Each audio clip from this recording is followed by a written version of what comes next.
One bite, and it's satisfying. The super popular comic The Emperor's Mirror without any edit strikes against PDD's behavior. Thanks to the audience for their support.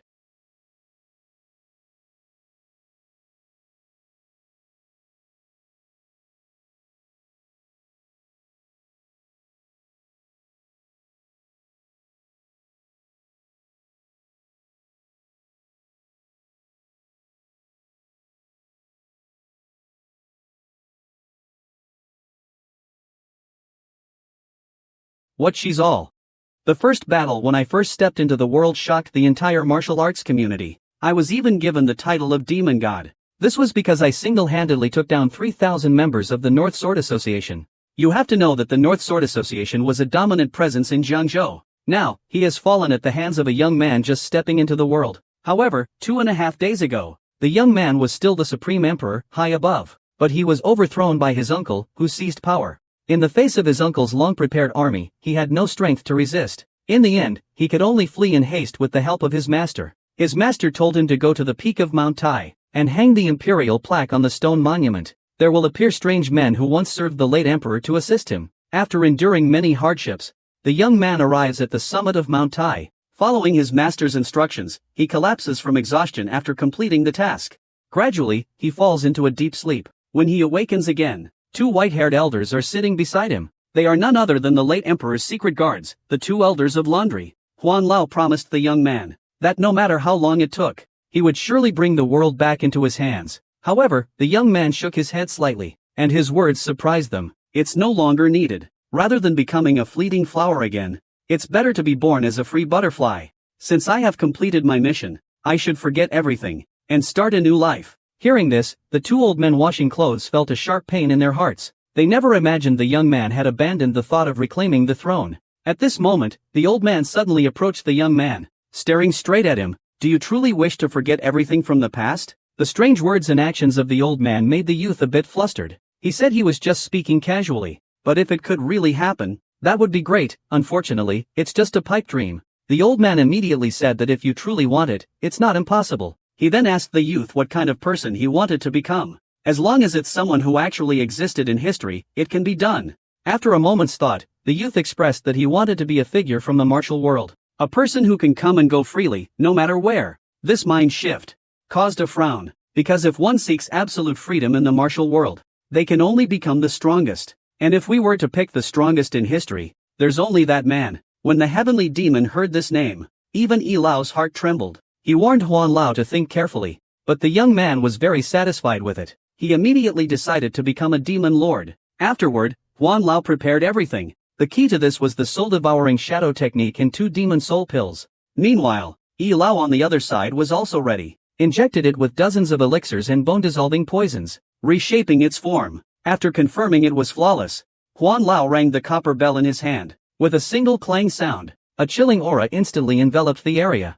The heavenly demon reappeared in the world in a soul form, but he felt displeased. He questioned why he was being disturbed. The old phantom simply indicated that he would grant him a new life. Upon hearing this, the demon laughed heartily. Although it's interesting, but I refuse. This answer left the old phantom stunned in place. He never expected such a response. He immediately asked the reason for the celestial demon's refusal. The celestial demon stated that being the best in the world is too boring and lonely. Therefore, he is unwilling to be human again. So do not summon me again. Otherwise, I will destroy all of you. When Yan Huan hurriedly waved his hands in panic, telling him to wait a moment. He must come up with a strategy now. Otherwise, at this point, letting the sky demon go back would ruin everything. So Hua's brain started working rapidly, and immediately thought of a solution. Sky demon, you're an idiot. Not only was Wen Si shocked in place, but even the sky demon felt something was wrong. Unable to believe what he just heard. In the next moment, he felt an immense rage. Are you tired of living? But faced with the heaven demon's fury, Master Huan remained unfazed. He told him that in this era, a peerless Taoist had emerged. His name is Zhang Sanfeng. He is regarded as a master even greater than Bodhidharma. People nowadays say, even if the demon lord is powerful, he still can't withstand a single move from Master Sanfeng. Upon hearing this, the demon lord was so furious he was about to explode. At this moment, Elder Illusion continued, Demon Lord, do you know what progress is? In your era, perhaps you were the strongest, but martial artists have been silently improving their skills. In other words, The martial arts of this era have advanced to a level incomparable to your time. Since you find being the number one in the world uninteresting, why not try becoming the greatest of all time? Huan Lao's words started to shake Tianma. So, in order to become the supreme warrior, the greatest of all time, he agreed to Huan Lao's words. Then it transformed into light and shadow and rushed into the boy's body. Next, Elder Yi blessed the magic soul unit. He took out a silver needle from his body. He quickly pricked the boy 48 times. At this moment, the boy suddenly opened his eyes. He jolted upright. His veins bulged all over his body. He displayed an extremely pained expression. He felt like his head was about to explode. Elder Huan quickly reached out his fingers to check on him, but he was unexpectedly shaken by a powerful force. At this moment, Elder Huan also saw the problem. The demonic nature of the heavenly demon was clashing with the boy's consciousness. If this state continues, it could lead to a mental breakdown. Upon hearing this, the elder, anxiously pacing back and forth, he hurriedly asked Master Huan to send the demon away. But Master Huan helplessly said that he could only summon, not send away. Just then, he had a sudden idea. He thought of a way to use a soul dan to inject another soul into the boy's body. A righteous legendary figure. With this, the demonic nature can be suppressed, neutralizing each other. Then the two elders resumed their summoning, and when both demonic and heavenly natures descend upon a former emperor, what kind of legendary figure will be created? Moments later, the young man wolfed down his food, swiftly gambling away his future. The two elders anxiously observed the boy's condition from the side. In this state, it seems like it's a success. Just as the words were spoken, the roar of the demon thundered in the boy's ears. Damn it, it was already cramped here. And now you brought in this old monk too. On the other side of the boy, another soul appeared. He was once revered as the sixth patriarch at Shaolin Temple, named Huineng. From the results, the two elders' plan to suppress the demonic nature with righteous figures was indeed successful, because the celestial demon can no longer inflict pain on him. Then the young man asked Huineng if he had a suitable name for him. Huineng thought for a moment and suggested the name Impermanence of Life. However, the young man grimaced upon hearing it. It seemed a bit too ominous. You might accidentally die from the unexpected. Then he turned to ask about the thoughts of the celestial demon. The celestial demon chuckled. He proudly remarked that this kind of thing should have been asked of him long ago. With a little gesture, he confidently said, "What about the iron-blooded Shura?" But upon hearing the celestial demon's response, the young man still felt dissatisfied. "I'm asking you to name it, not to give it a nickname. I really don't know how someone as ignorant as you commands such fear." The boy's mocking words instantly made the demon furious. It was flailing and shouting that it would take over his body right now. Yet no matter how it raged, it could only seethe in frustration. The boy's safety made the demon panic. But soon he knew the reason. It turned out that Huineng was obstructing him from controlling the boy's body. This made the demon gnash its teeth in anger. Now he was at a disadvantage in numbers. At this moment, he could only temporarily cooperate with the boy. As soon as the timing was right, I would find an opportunity to devour him. At this moment, the young man suddenly leaned in front of the demon. He asked what the demon had been mumbling about this whole time. Hearing this, the demon instantly broke into a nervous sweat. Feeling guilty, he said he was thinking of a name for him. "What do you think of the name Patian?" The young man smiled slightly. "Breaking through the skies, huh? It's actually a pretty good name." A moment later, Patian dressed neatly and prepared to travel the martial world. But the two elders expressed concern that his martial arts were still unrefined. Leaving now might be imprudent. Patian pointed to his forehead, telling them that the martial arts of Tianma and Huineng were already here. As long as he performed them, it would be enough. But his words couldn't dispel the concerns of the elders. This left Patian feeling helpless.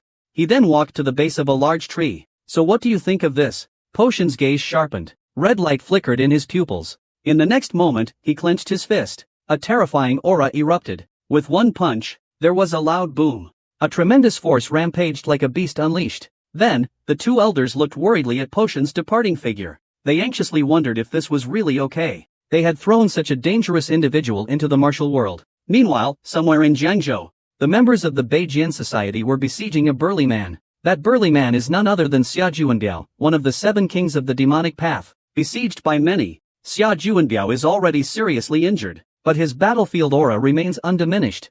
"Go back and tell your leader. One day, I will personally end his life." The leading man sneered. "Unfortunately, that day will never come. To capture you, the 7 kings of the demon path, we have already set a net of heaven and earth. And you think I don't know your scheme? You just want to buy time for your brothers. But unfortunately, you've picked the wrong target." As we spoke, a fierce digging sound came from afar. The man lets out a cold laugh. "Did you hear that? It seems like your brothers are about to meet the king of hell. Xia Juanbiao's pupils constrict, a bad premonition rising in his heart. In the next moment, he swings the giant sword in his hand and charges at the man.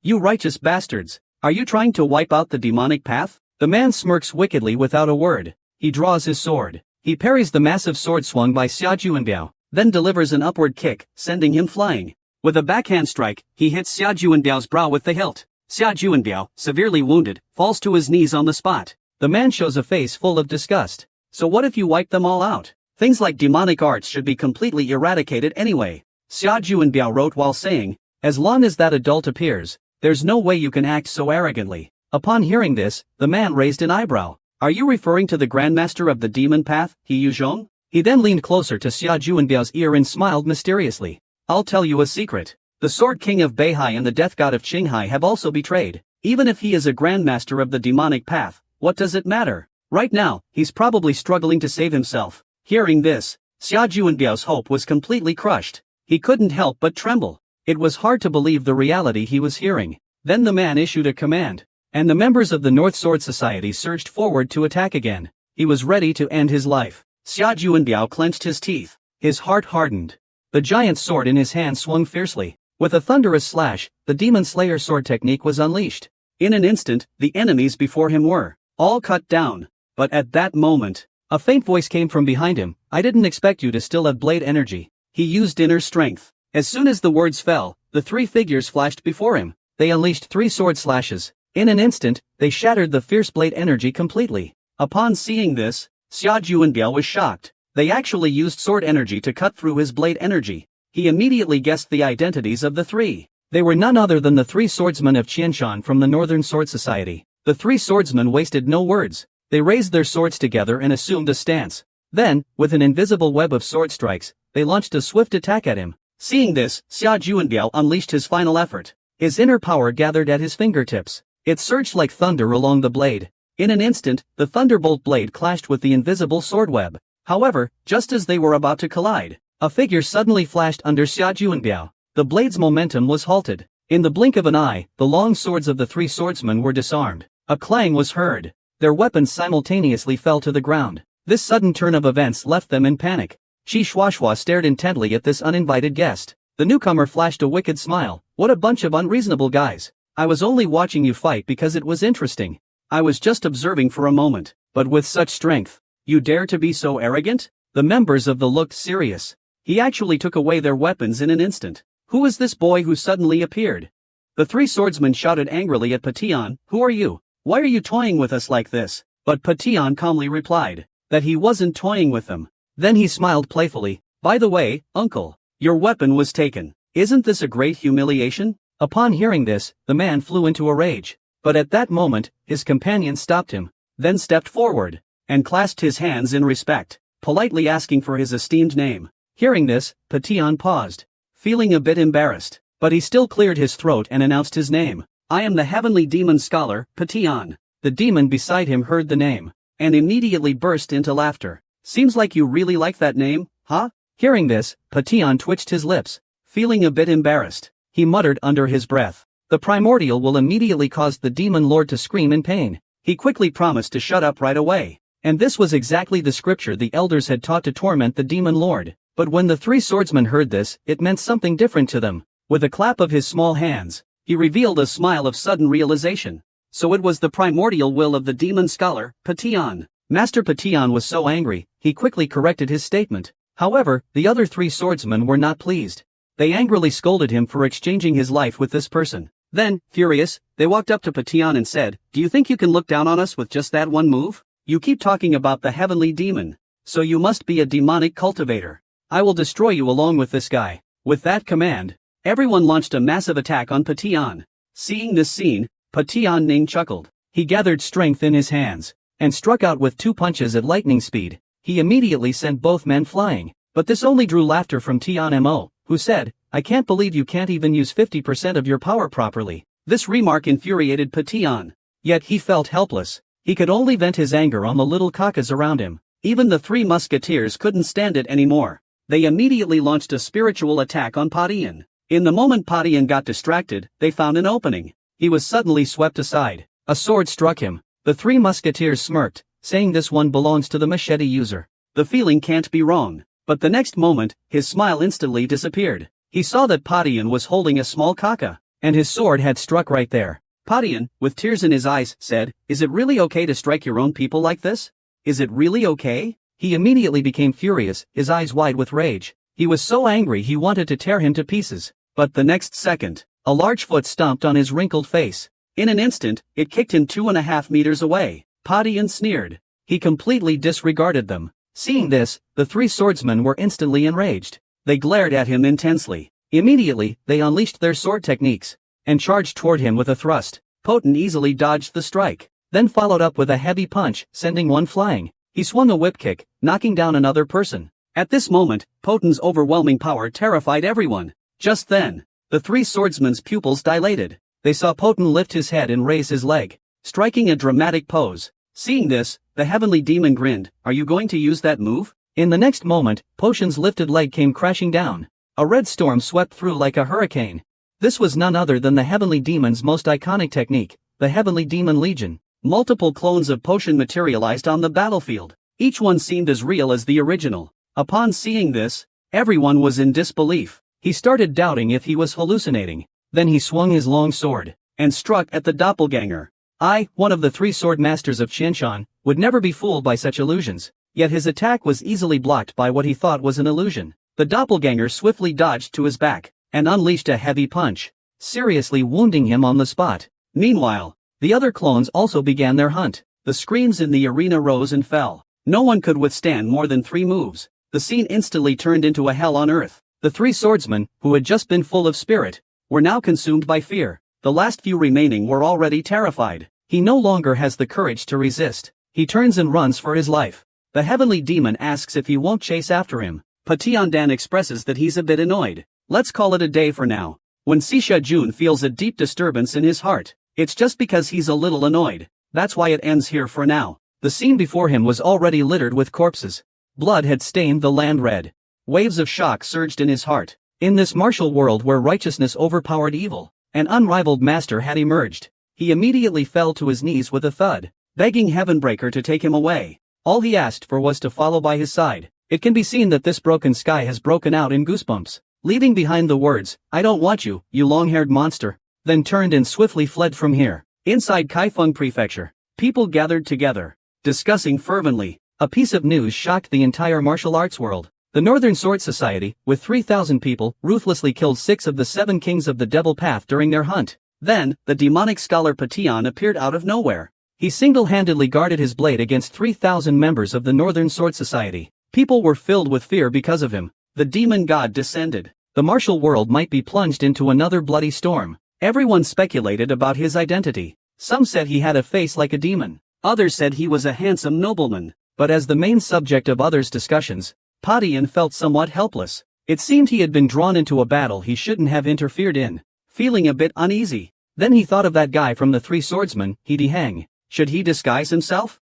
Wen Yan would suggest it in tone. How about changing the atmosphere instead of a disguise? Inside the Changha in moments later, the innkeeper stared blankly at the guest with shining eyes. The young man's delicate features exuded a scholarly aura, and she was indeed transformed by Huineng. With such handsome looks, he left the innkeeper momentarily entranced. Seeing this, Po Xiang nervously swallowed. Could it be that his name spread so quickly? However, his worries were unnecessary. The attendant scratched his head. He gave an awkward smile. He expressed that he had been a waiter for over 10 years. He had never seen a handsome man like the young master. It was indeed a bit rude. After saying this, he hurried off to serve him food and drinks. Soon, the food and drinks were brought out. He filled a cup to the brim and downed it in one gulp. The stimulating aroma of the wine made him feel it was different from what he had tasted in the palace, and it also had a hint of bitterness. At that moment, a figure approached him. Seeing this, his expression sharpened. Could it be someone from the Northern Sword Association? The newcomer cupped his hands in greeting. "I am Tang Zhangming from Sichuan. If possible, how about you join us for the evening?" Po Xiang looked in the direction he pointed. He saw a group of young and attractive men and women looking at him. They all seemed to be around his age. It would be a good opportunity to gather information about the martial world, so Po Xiang agreed. Then Tang Zhang introduced himself and his companions. The red-haired man stood up first and announced his name. "Young master, it's a pleasure to meet you. I am Nangong Helion, known as the White Sword Divine Dragon, with a small reputation in the martial world. I am Ping Zhengho of the Ironblood Fist. My name is Nangong Honglian. It is an honor to meet you, young master, but not everyone appreciates broken iron. Nangong Huimei glared at him, feeling annoyed. She couldn't understand what was so special about this guy. Everyone is so excited. After listening to everyone's introductions, Padian scratched his head, feeling embarrassed. Then, Nangong Helion asked for his name. Padian cupped his hands and introduced himself as the Wandering Scholar Wen Rui. Hearing this name, Tianma sneered in disdain. One Padian isn't enough for him. Another addition is Wen Run. After getting familiar with everyone, Padian further learned about their identities. He originally thought they were just martial artists around his age. But it turned out their identities weren't that simple. Among the famous orthodox forces in the martial world are the Northern Sword Association and Southern Blade Clan. In comparison with them, the situation is more open and aboveboard with the Five Alliance. The central powers among them are the five great families, the Nangong family, the Sichuan Tang clan, the Hebei Ping family, the Jinzhouyin family, and the Morong family. In other words, they are people born with a silver spoon. They are also the rising stars who will support the Five Alliance in the future. Poti asked curiously why they had come to Kaifeng. Because this place is very far from the provincial capital of Jiangnan. This surprised Tianma. Didn't expect Padian to know this as well. Padian smiled proudly. When he was the emperor, he practically memorized the entire map. Peng Zhang then told Padian, after all, this is a matter of the martial world. Even if he explained it, he probably wouldn't understand. At this moment, Nangong Huimei spoke up, saying that not only is the headquarters of the beggar sect located in Kaifeng, but it is also the base of the Northern Sword Society. They came here to attend the grand banquet of the Northern Sword Society's righteous faction. Patian finally understood. These righteous people all came to attend the banquet, which is why they gathered in Kaifeng. He hadn't expected such fierce competition in the martial world, with so many factions divided. I truly have no knowledge of the martial world. Wanyan Nangguang Helian also understood why Po Xianqian was so curious about the martial world. He then told him, the current martial world is indeed highly competitive. Moreover, the conflicts among various factions are gradually escalating, especially between the righteous and the demonic sects. Looking at history, these two forces have never been as clearly defined as they are now. Given the current situation, anyone in the martial world must choose between the two. Patian thought. There should always be someone who neither wants to belong to the righteous path, nor is willing to submit to the demonic path. Nangong Helian sighed softly. Perhaps there will be, but being caught in the middle actually makes you the easiest target for both forces to eliminate. Upon hearing this, Patian felt indignant just because he didn't side with them. He was considered an enemy. This way of handling things was just too unreasonable. Then he immediately thought of a new problem. Since we are going to exterminate them, who will pass judgment? This question left Nangong Helian in brief silence, unconsciously clenching his fist. He said, it should be us, the righteous faction. Although I belong to the righteous faction, I don't believe that suppressing the demonic path this way is the right way to protect the martial world. Nangong Helian's face was full of righteous indignation. Zishan spoke his mind. Both Padian and Tianma were quite surprised. Tianma appreciated it, saying he didn't expect this righteous kid to have such an open-minded perspective. Upon hearing this, Nangong Huimei quickly whispered to warn him, you shouldn't say such things in front of so many people. Padian glanced at Nangong Helian. Although he is a rising star in the Wulian society, his remarks likely won't have much effect on the righteous faction. However, this man is worthy of his attention. Then Padian raised another question, in today's martial world, who is the strongest? But this question made a few people uncomfortable. They didn't expect Padian to dare ask such a sensitive question. However, Nangong Helian quickly gave him an answer. This question is not easy to answer, because everyone has their own perspective. But it's generally accepted that the leaders of the righteous path, as well as the Grandmaster of the demonic path, the Sword King of Beihai, and the God of Death from Qinghai, are among them. However, the martial world is vast. So there are still many hidden super masters. Therefore, anytime and anywhere, there could be someone even more powerful than those I just mentioned. At that moment, Patian thought of Hui Nang within himself, so he inquired about the sixth patriarch of Shaolin, Master Hui Nang. Hearing this, Nangong Helian felt somewhat helpless. Master Hui Nang has already been a person from 700 years ago. I really don't know how to evaluate that. Upon hearing this, the heavenly demon suddenly mocked Hui Nang with arrogance. It seems that in the face of time, you can't help it, can you? The old monk continued. Broke Heaven asked again how the sky demon heard that name. Nangong Helian frowned slightly. She told him that this was a figure only found in the history books of the martial world. The stories are all quite unbelievable. He couldn't be sure of their truth. Immediately, the sky demon started cursing again in anger. Even the old men of Tian know about those things. What does he have to doubt? At that moment, a loud commotion caught everyone's attention. At the entrance, a group of swordsmen in white appeared. In front of them lay a woman.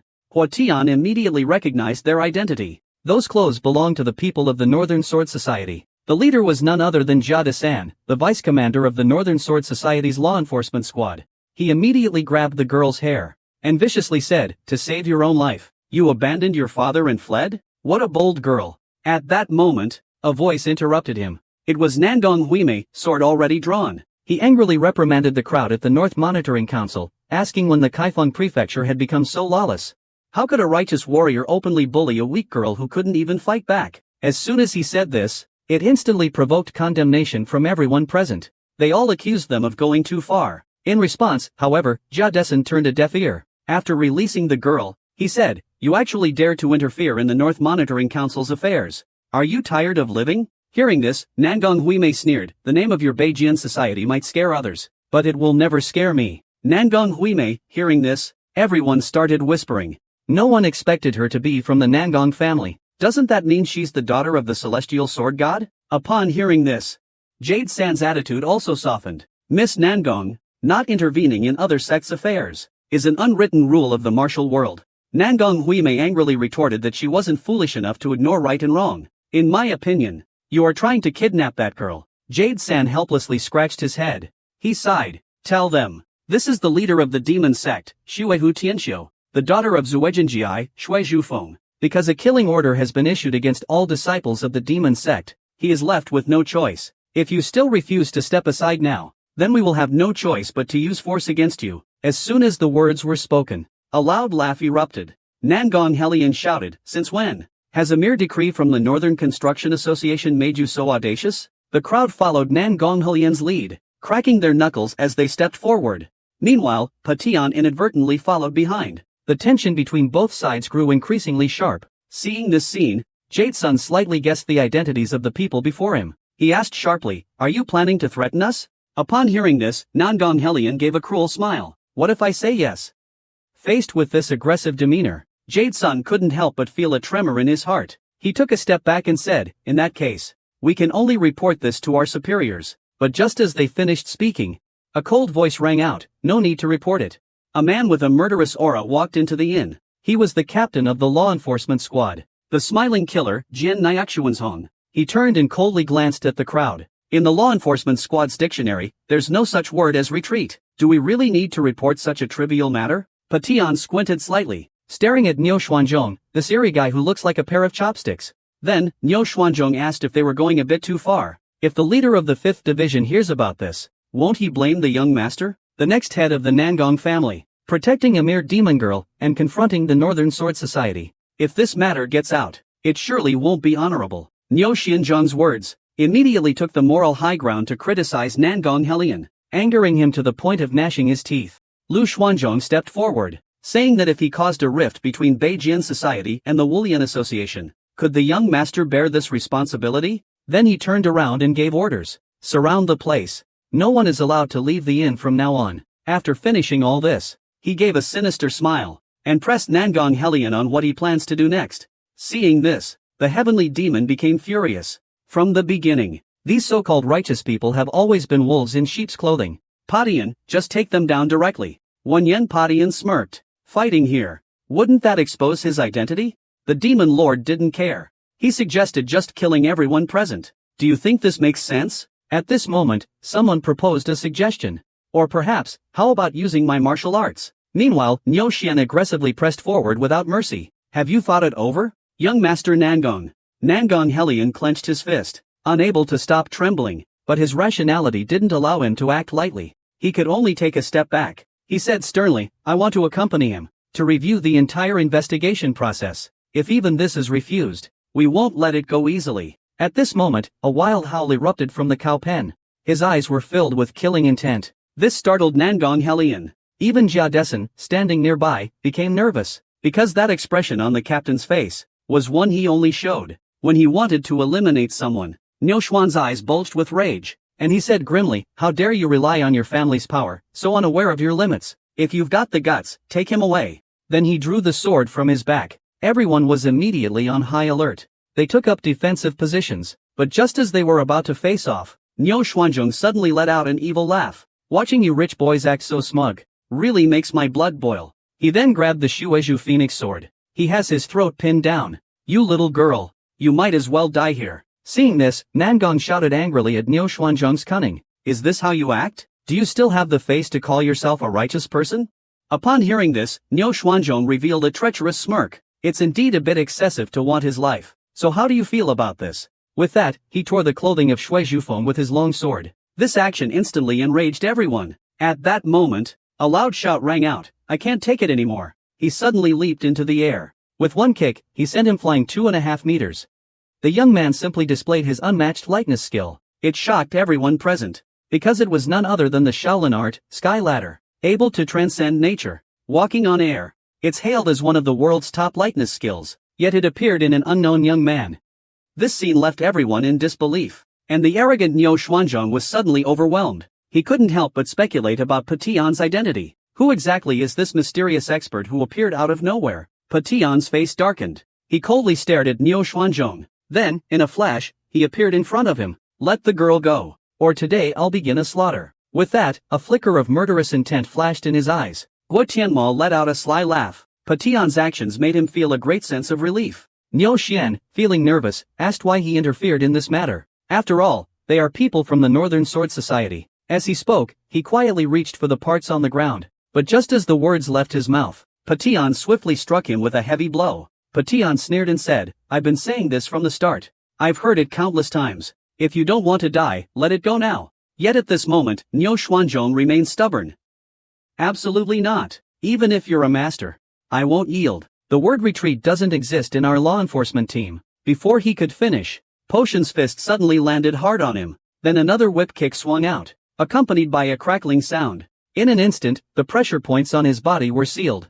He could only become a punching bag. However, Patian's legs suddenly stopped in front of him. With a mischievous grin, he said, if you don't agree soon, I'll really kick you. The threat immediately made Niu Xuanzhong furious. Attention, everyone, take this bastard kid down. With that, the Beijian group charged at Patian. Seeing this, Patian scratched his head helplessly. He casually kicked up a wine bottle with his foot. In an instant, it smashed onto the head of the one leading the charge. As the others got distracted, Patian was already in front of them. Like a fierce tiger descending the mountain, unstoppable. In just a few moves, he took down all the members of the North Jianawei gang. At this point, their gang fight felt more like they were being beaten by Patian. Potion's display of strength made them feel a strange sense of ease. Looks like your strength in numbers tactic isn't working so well after all. Come on, Wei, step it up. Potion's taunting words immediately angered them. They shouted angrily at his arrogance.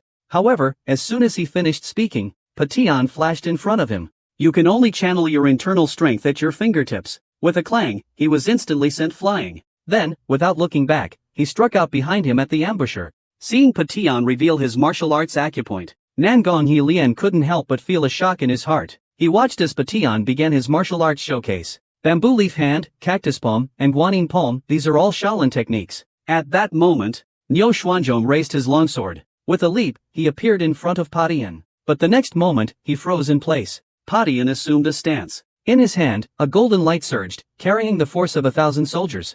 With a single strike, his palm unleashed immense power, forming a massive palm, to send it flying. Seeing this scene, Nangong Helian was utterly shocked. That was actually the Shaolin secret technique, the powerful Vajra palm. He never expected that Patian was actually a master with the 72 ultimate skills of Shaolin. And how arrogant Niu Xuanzhong was just now. How embarrassing it is right now. At this moment, Patian came before him. Listen carefully, I will only say this once. Lu Xuanzhong's body trembled. It was actually a voice transmission. Now, order everyone in the law enforcement team to leave here. And then don't pursue this matter any further. If you dare to ignore my words, I'll make you experience a pain you've never felt before. Terrified by the threat, he nodded repeatedly. After finishing everything, Patian stood up, satisfied. But when he looked back, he noticed something was wrong. Everyone was frozen in place. They all stood there, stunned. Dead silence. Their eyes were filled with disbelief. Seeing this, Patian felt something was wrong. Did he take things too far? Helplessly scratching his head, he gave an awkward smile. How about we stop here for now? Why don't we tidy up the inn first? A moment later, inside the restructured conglomerate inn, a group of people stared at each other, awkward and speechless. Even the air was filled with a strange atmosphere. Several people sat together, fidgeting nervously. Seeing this, it was up to Patian to break the silence first. He expressed that he suggested they all celebrate together, in order to resolve their past grievances. As he spoke, he loudly patted No Hyunjong on the back. However, upon seeing this, Namgang Harayan still frowned. Just as he was thinking about how to speak, Pan Youngho, standing nearby, spoke up first, seriously. You should know your limits even when ignoring someone. You deceived me. Let's see if you can still laugh later. Hearing this, Namgang Jaime also started to blame Patian. Clearly, your internal strength is so profound, yet you still pretend to know nothing about martial arts. This joke of yours is going too far. Meanwhile, Nangong Honlian was love-struck, her mind still filled with Potion's heroic figure. Even so, he was really so handsome just now. Patian clasped his hands in salute and apologized to them. Tell them you also have your own difficulties. Hope everyone won't be too harsh, because you're new to the martial world. So it's true that you don't know anything about martial arts affairs. Patian scratched his head awkwardly. You won't hold a grudge because of that, right? After hearing Patian's explanation, Nangong Helian burst into loud laughter. Patian nervously asked if there was anything he wanted to ask him. Nangong Helian calmly responded, I don't want to lose a new friend because I'm dwelling on the past. But at least tell us what your difficulties are. Help us understand why you deceived us. And what exactly is your true identity? Hearing this, Patian scratched his head awkwardly. Actually, I can't talk about this so casually. But as Brother Nangong said, it's a rare fate to get to know all of you. So I won't hide my identity from you any longer. In fact, I have received the true teachings of Master Huining, the 6th Patriarch of Shaolin. As soon as these words were spoken, everyone was taken aback, shocked. They stood frozen in place. The heavenly demon remarked that his ability to make up stories is truly exceptional. However, Huining indicated that it's not entirely made up. After all, Patian did indeed receive his spiritual legacy. However, Nangong Huime rejected Patian's statement. Because Master Huining lived 700 years ago, how could he have received the true teachings from him? Are you trying to tell me that you're immortal? Upon hearing this, others also expressed agreement with Patian's claim. It does seem a bit far-fetched. The demon chuckled. What are you going to do now? It seems an ordinary lie won't fool them. However, Patian smiled slightly. He calmly explained to them, I haven't seen Master Huining in person. Maybe I didn't explain it clearly enough, which is why you're confused. I was born and raised on Mount Tai. One day, I accidentally discovered traces and works left behind by someone in a secluded cave. From that day on, I went to the cave every day without fail. Although it was hard to understand at first, after several years of persistence, I could barely inherit Master Huining's teachings. After listening to Potion's explanation, although everyone found it hard to believe, they had to accept it after witnessing the Shaolin skills displayed by Patian. Thus, they couldn't help but trust him. Nangong Helian couldn't help but exclaim that the young master truly had encountered a fortuitous event. Patian once again cupped his hands in salute, saying it was never his intention to deceive everyone. He hoped for everyone's understanding. Seeing this, Nangong Helian also returned the gesture, saying that the young master's appearance is indeed a blessing for the righteous factions of the martial world. In the future, we must treat you with caution. Hearing this, Patian felt confused. He asked what it meant. Nangong Helian told him, one of the most important things in the martial arts world is seniority, and Potion's master is the supreme patriarch of Shaolin. How could they dare to show disrespect to such seniority? Upon hearing this, the others chimed in with agreement. Then, they all raised their cups to toast him, but Niu Xuanzhong felt very uncomfortable beside them, not understanding why he was drinking with them. At that moment, Po Xianqian's sudden voice made his heart jump. Don't give me that face. What are you unhappy about? If you're going to keep ruining the atmosphere, you can just go back. But you should understand what consequences come from speaking out of turn. Hearing this, Niu Xuanzhong gritted his teeth. Patian was using his thoughts and actions to split his focus into 200 million parts. He could actually use this extraordinary skill as if it were nothing. In his shock, Patian suddenly called out his name. There shouldn't be any other unexpected events for you, right, Hironyo? Patian asked with a smile. In the cattle pen, cold sweat started pouring down his back. He kept reassuring him that it was only natural. So Patian told him to go back and heal first. Time quickly passed, and night fell. The inn, bustling during the day, was now completely quiet. Patian was bathing in the pool. He helplessly sighed, saying he just wanted to live peacefully, but the heavens wouldn't allow it. The demon lord lets out a light hum. The life of the strong has always been like this. At this moment, Patian thanks Huineng. Today, it's all thanks to him. Huineng smiles humbly, saying, You're too kind, benefactor. After that, Patian relaxes. He gradually falls asleep, but not long after, a figure came to his side. Tianhua quickly shouted to wake him.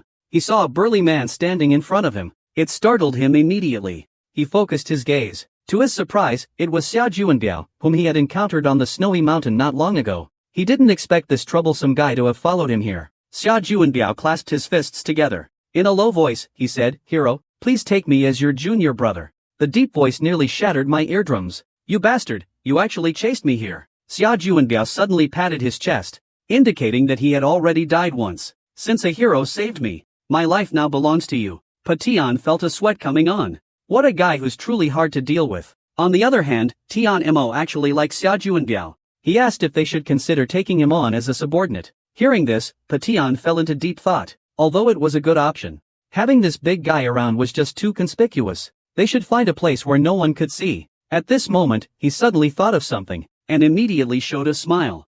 And agreed. Meanwhile, at the base of Mount Tai, the two elders were gathering firewood. Just then, a noise caught their attention, and they saw a figure running toward them from below. It was none other than Xiao Juanbiao, whom Patian had just taken as his subordinate. It turns out Patian's idea was to send him to Mount Tai to seek the two elders. There, he could focus on his training and improve his strength. Xiao Juanbiao suddenly knelt down with a thud. "I am Xiao Juanbiao, the azure-faced demon king. By the order of the sovereign, I have come to pay respects to the masters residing on Mount Tai." Upon hearing this, the two elders were quite puzzled. This place shouldn't be known to anyone. Why did the Lord send this burly fellow here? An old man sighed softly. He didn't understand what Badian meant by this. Meanwhile, on the other side, Badian was currently practicing his energy cultivation. Huining told him to pay attention to the flow of energy, just like the flow of water. Go with the flow. Don't swim against the current. Moments later, Batian exhaled a foul breath. Huining said he did well. This way, his use of inner strength becomes more flexible.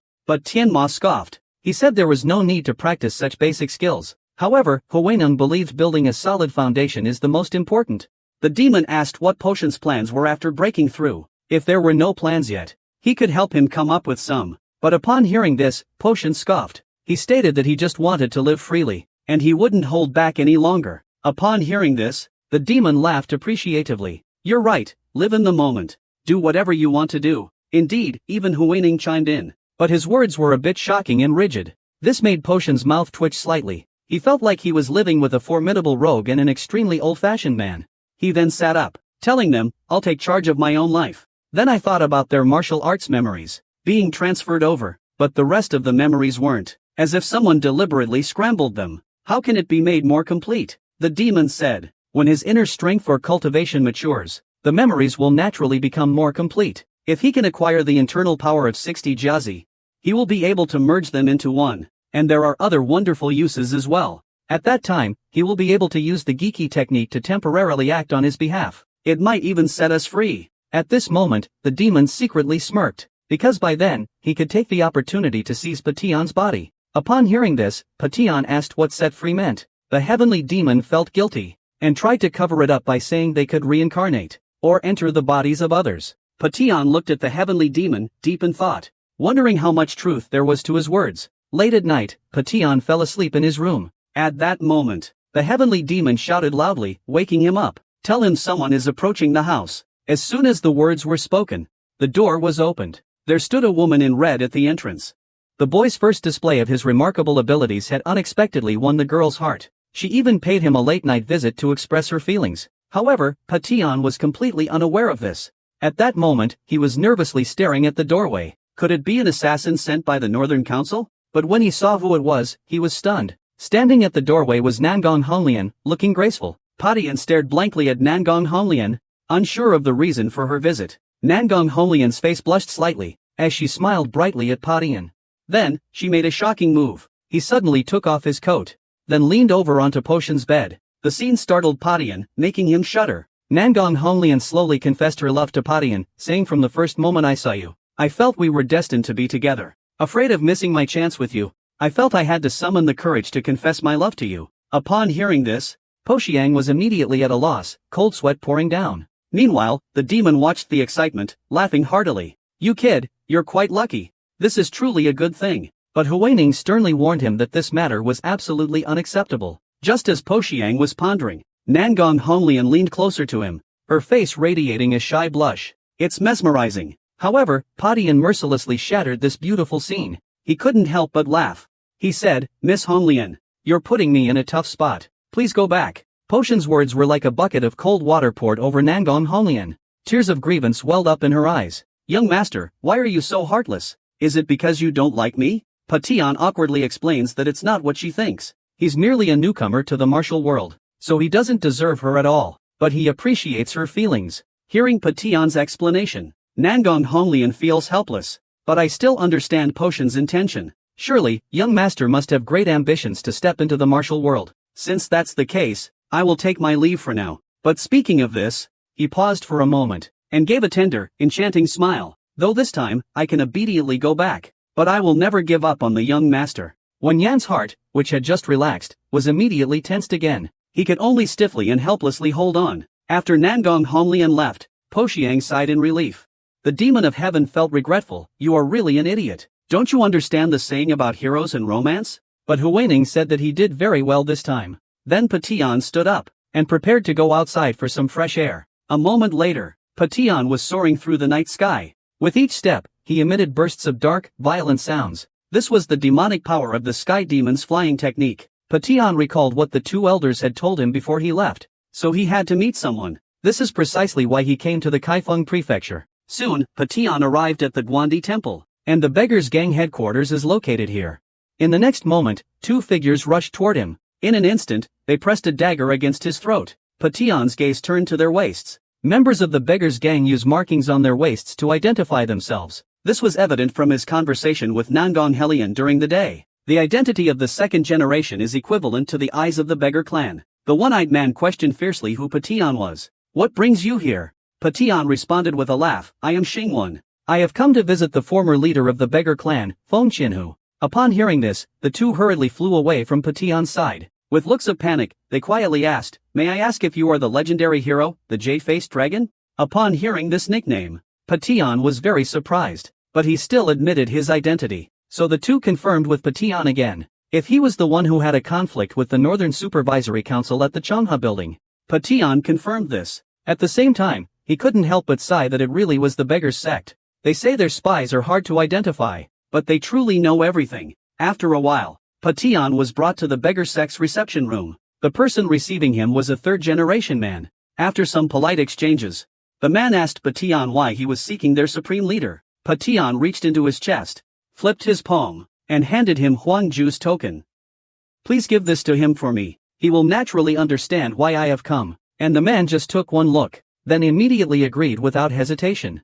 This made Patian curious. He asked why he agreed to deliver the item without even asking. The man laughed heartily. He explained the reason to him. They and the Northern Guard have been at odds in Kaifeng. I heard that you gave those guys a good beating. It's hard to describe how satisfying it was for us. That's why we're keeping a close eye on your actions. So you don't need to be polite with me. We're going down to save him. After the man left, Patian looked around. The structure here, though not luxurious, but it's extremely ingenious. It seems the beggars' sect is different from what it appears. It's a force with a very strong foundation. If we underestimate them just because they're beggars, we might end up paying dearly. Moments later, a figure suddenly crashed through the door. The violent impact stirred up a cloud of dust, and when they saw who it was, Patian's pupils suddenly contracted. A small but muscular old man was standing at the doorway. Around his waist, he had an absurd amount of. The old man, exuding an imposing aura, took out the royal duke's token. Is this the token you brought? The pressure in his words made Patian break out in a cold sweat, but he still responded affirmatively. Upon hearing this, the old man dropped to his knees with a thud. Your humble servant Feng Qianhu greets your majesty. From this moment on, I will risk my life to assist your majesty. Seeing this, he smiled knowingly. Before leaving, the two elders instructed him to bring the royal token and seek out the supreme leader of the beggar clan. Feng Qianhu's reaction was just like that of the two elders. This made him admire the late emperor's brilliant strategy. Moments later, Patian and Feng Qianhu had a long conversation. Feng Qianhu once again pledged his loyalty to Patian. As long as Patian gives the order, he would gladly give his life, no matter the cost.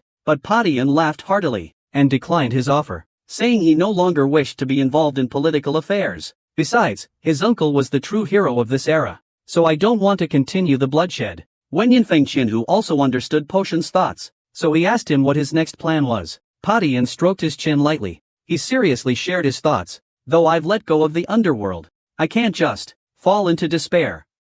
So, what do you think of me becoming emperor of the martial world? With your leadership of the beggars sect, plus the support of the laundry elders, ordinary factions in the Jianghu are simply no match for us. In that case, claiming the throne is not an absurd idea. Patian looks ambitiously towards Feng Qianhu. His calm words contain a hint of bloodshed. Old Feng, would you be willing to incite a bloodbath for me? Windy Feng Qianhu fell into a brief contemplation, but his gaze soon became incredibly resolute. I'd rather know why the beggars gang didn't join the 9 definites. It's to maintain the structure of the beggars gang, because only then can we possess the power that spans the rivers and lakes. With a single command from me, everyone will rush to face fire and water for it, and all of this is for the destiny that may arrive at any time.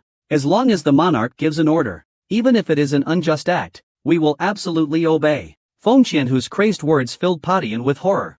Indeed, the late emperor had a group of truly loyal ministers. In fact, he could have dismissed it as an unreasonable demand from an ignorant youth. Yet, as the leader of the beggars sect, he agreed without hesitation. This made Patian increasingly convinced that the late emperor was a remarkable person. He chuckled lightly and waved his hand. He indicated that he was just joking earlier. Hearing this, Feng Qianhu's eyes lit up. He suddenly realized and expressed that it was indeed impolite. Patian laughed heartily. If it really comes to needing your help, can I ask you then? Feng Qianhu clasped his hands together. Respectful bow. You can give orders at any time. A moment later, the two grew more familiar after a long conversation. Then, Patian planned to get up and leave.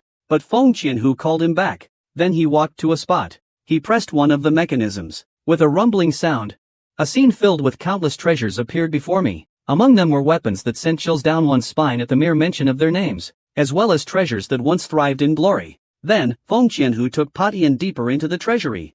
Upon reaching the end, Feng Qianhu opened another secret chamber. Upon seeing the object before me, Po Xiang's eyes suddenly brightened. There, he saw 2 swords, one black and one white. Just from their appearance, he knew they were not ordinary. Feng Qianhu told him that this layer was entrusted to him by the late emperor. Now they had finally found their rightful owner. The 2 long swords in front of Po Xiang felt very special to him. Feng Qianhu asked him which one he liked. Either one could be taken away. Hearing this, Patian fell into deep thought. But just then, Tianma and Huainan became extremely excited. Tianma shouted for him to choose the black sword. Even the usually calm Huainan was acting out of character, anxiously urging him to choose the white sword. This made Patian quite irritated. But soon he came up with a way to satisfy both sides. He wants both swords. The young man made a name for himself as soon as he entered the martial world, all because he's a peerless master with Shaolin's supreme skills. In the conflict with Jiangzhou's overlord, the North Sword Association, he became a legend in one battle. He was given the title Jade-Faced Dragon.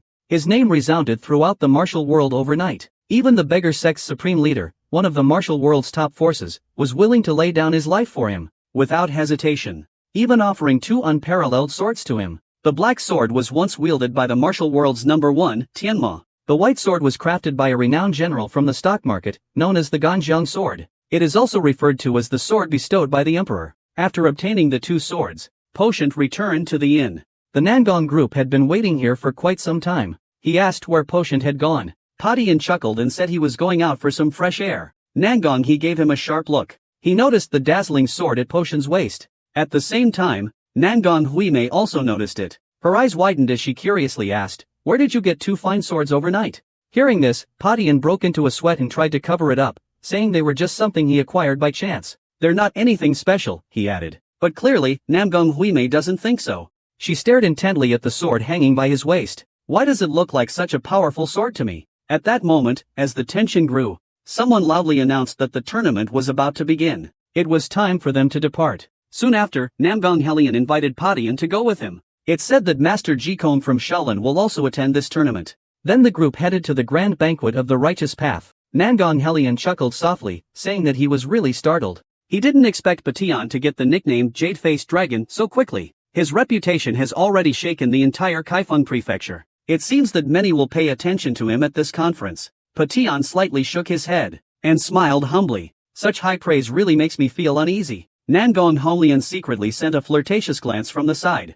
She stared at him intently. Leaning closer to his ear, she whispered, "You really are too modest, young master." This made Patian feel a bit of a headache. He had a feeling that he would be entangled by her for a long time. Then Patian looked towards the towering pavilion in the distance. He couldn't help but marvel at the extraordinary presence of the Beijian Association.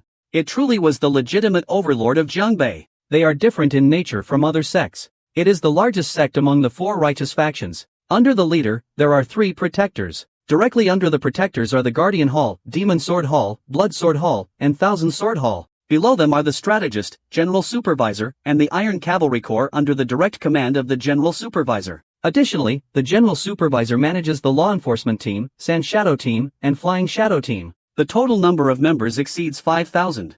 Therefore, they can be considered the most powerful and largest faction besides the Beggar Sect. Although the Beijian society seems domineering now, the real concern is still the Demon Sword Hall and Blood Sword Hall. They were originally notorious villains in the demonic path. Later, they were recruited and absorbed by the Beijian society. However, their cruel nature hasn't changed at all. We have raised this issue with them many times, but each time, the Beijian society brushes it off with a few words. And this is also why the relationship between the 5 associations and the Beijian society is getting worse.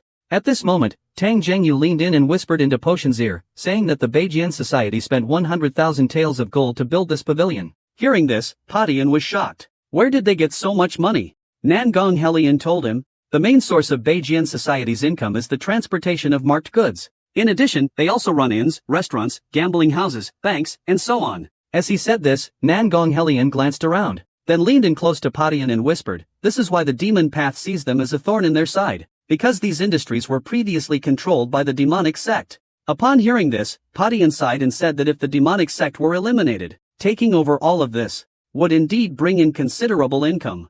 At that moment, the sound of urgent hoofbeats was heard. A man could be seen riding a horse, speeding toward them. At the same time, he shouted, make way. The sound mixed with inner force tore through everyone's eardrums. It charged towards the crowd without losing speed. At that moment, Patian stepped forward. He firmly stood in front of the oncoming horse. Seeing this, the figure on the horse was startled. The crowd's hearts also jumped to their throats. Young master is in danger. Even the demon felt confused. The sweat dripping suggested he couldn't be thinking of fighting that horse. Poti frowned. He found such unreasonable people very annoying. It was truly bothersome. In the blink of an eye, the charging wild horse rushed right in front of him. Seeing this scene, everyone felt anxious about Poti's safety. But unexpectedly, the next second, the wild horse suddenly leaped into the air and flew straight over his head.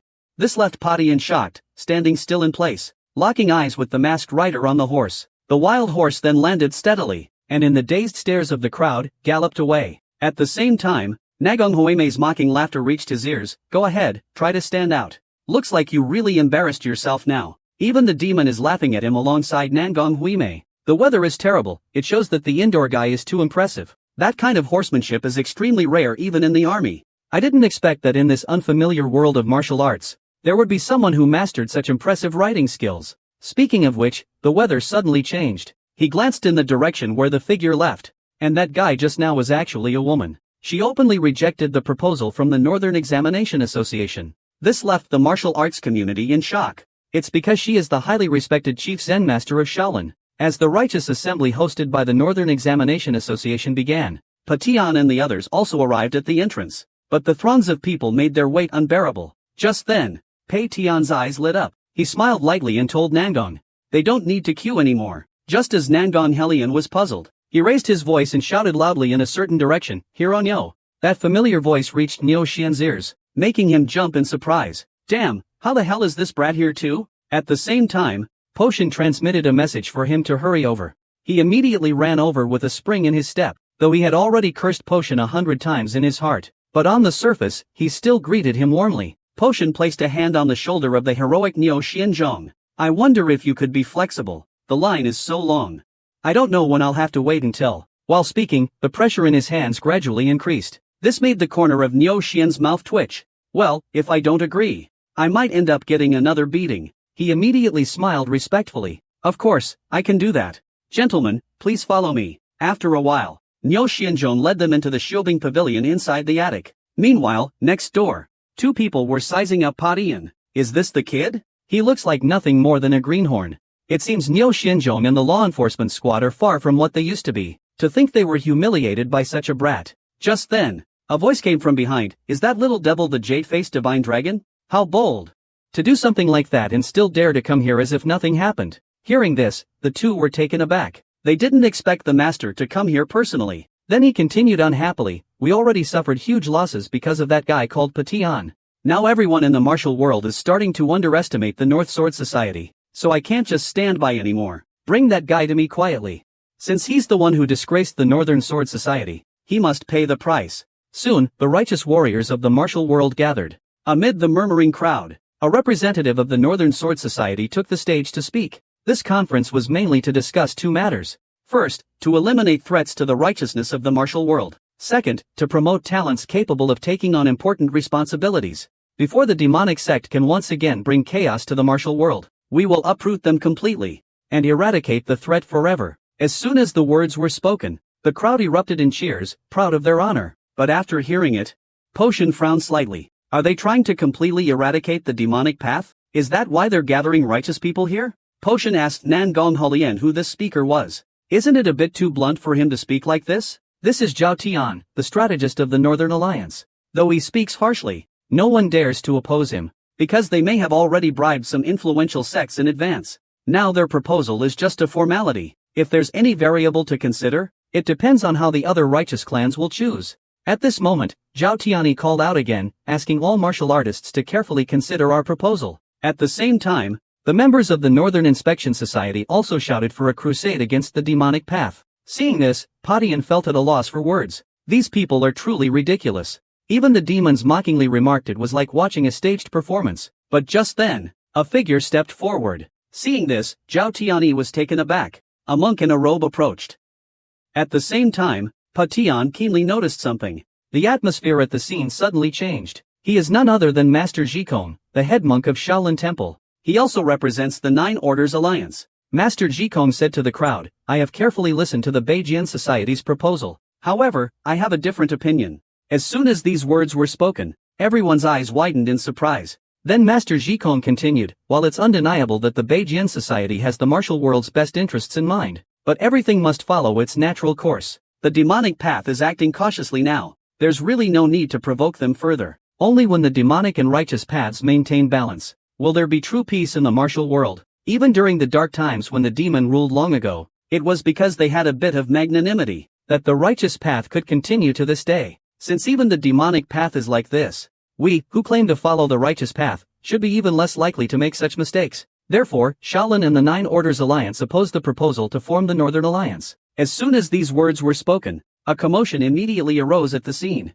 Even Nangong Helian was caught off guard. The Nine Orders Alliance actually openly opposed the Northern Alliance. It seems Shaolin's confidence is still strong. However, Patian noticed another point. He inquired about what was going on with Tian Mo. Why is he still ruling the martial arts world? Has he become the leader of the martial arts world? Earlier, it was said he was all alone and such. Upon hearing this, Tian Mo gave a wry smile and said he had no choice. The world doesn't want me to be a bystander. I didn't expect there would be so many followers back then. Saying this, he chuckled. If you want to, just go ahead and ask. I'll introduce all my celestial demons to you. But upon hearing this, Potion frowned and said, You fool, your celestial demons have long since passed away. It was then that Wen Yanqianmo realized. Damn, it seems like that's the case. Nangong Helian was also very surprised. He had thought only their 5-member team would oppose it. This leaves just the opinion of the Nan Dao Alliance. At this moment, Patian remembered that Nangong Helian had said, the relationship between the Nan Dao Alliance and the Beijian Association has never been good. So what if they also oppose it? If that's the outcome, in the end, it should be the leaders of the sects gathering together to discuss. However, many sects have been bribed by the Northern Supervisory Commission, so the final result will certainly be as they wish. But among the righteous, 3 out of 4 families oppose it. This will have a significant impact. Then, just as Nangong Helian said, the 5 alliances also expressed their opposition. So now, only the opinion of the Southern Blade Alliance remains. If even they oppose it, then even if Beijianhui wins the vote, it would still become an unjustified decision. Moreover, its standing in the Zhangdao faction will keep declining. As a result, everyone's attention at the assembly turned to the representative from the Nandao Alliance. Patian immediately saw that this person was very powerful. And as everyone expected, he said, I oppose Beijianhui's proposal. As soon as these words were spoken, Nangong Helian also breathed a sigh of relief. The crowd instantly erupted into chaos. People started murmuring. However, Zhao Tian on the stage whispered to Zhu Lingjing, why did you do that? This isn't what we agreed on. Zhu Lingjing sneered and said he knew what he was doing. Then, he suddenly turned around. He loudly addressed the crowd, but please don't misunderstand. This is just my personal opinion. Our Southern Blade Alliance has decided to support the proposal from the Northern Insight Society. Wan Sipa and the others found it hard to believe. Meanwhile, the members of the Northern Insight Society were overjoyed. They cheered loudly. The giant spirit mirror turned around in disdain, saying it was about time.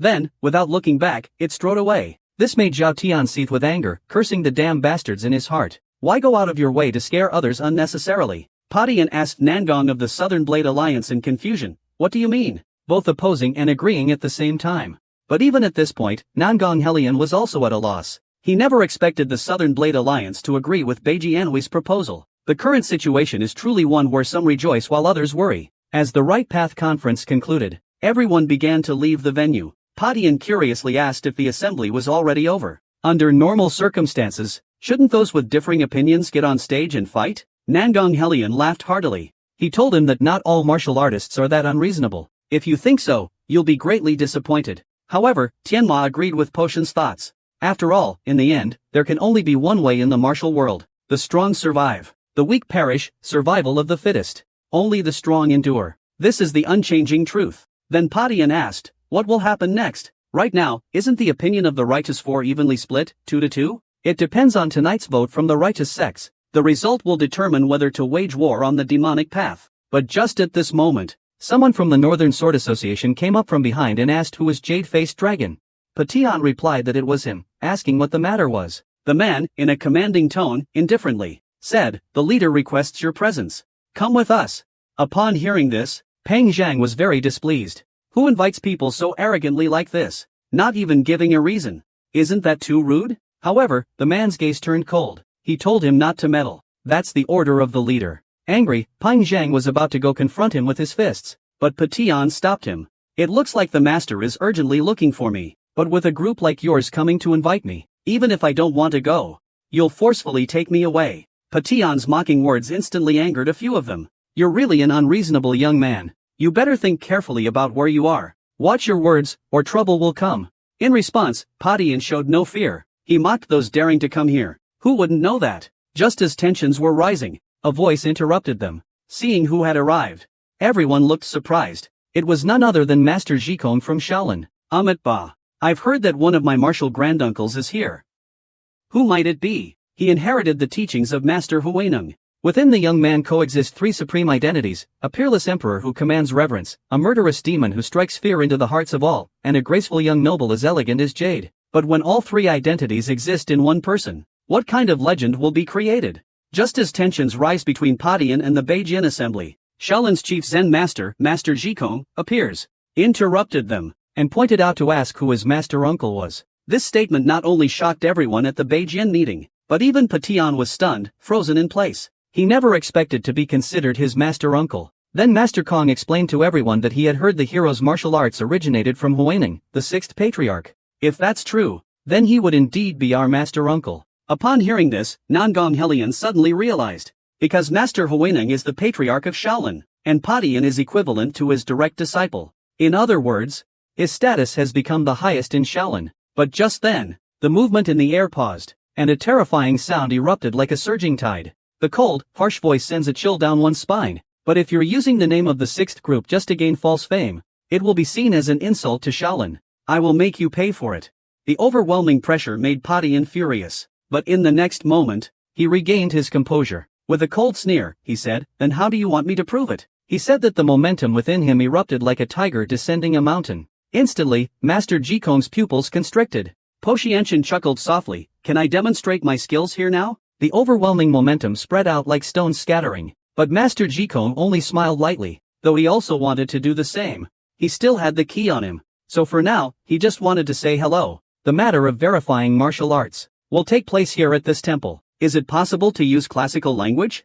Pa Tianqing immediately agreed. Regarding this, Kong also expressed that reinforcements were on the way. In this situation, the onlookers were left dumbfounded. They could hardly imagine. Could it be that Patian is actually the highest-ranking member of Shaolin? What kind of background does this young man have? Moments later, Nangong Helian remarked that it was thanks to Master Zhikong. The people from the North Sword Association didn't dare to continue making things difficult. However, it seems they are harboring resentment over the law enforcement team's matter. So, young Master Wen should be extra cautious. After all, this is the stronghold of the North Sword Association. As for the matter of the Green Order team, it actually started because of us. If something happens to the young master, we won't be at peace either.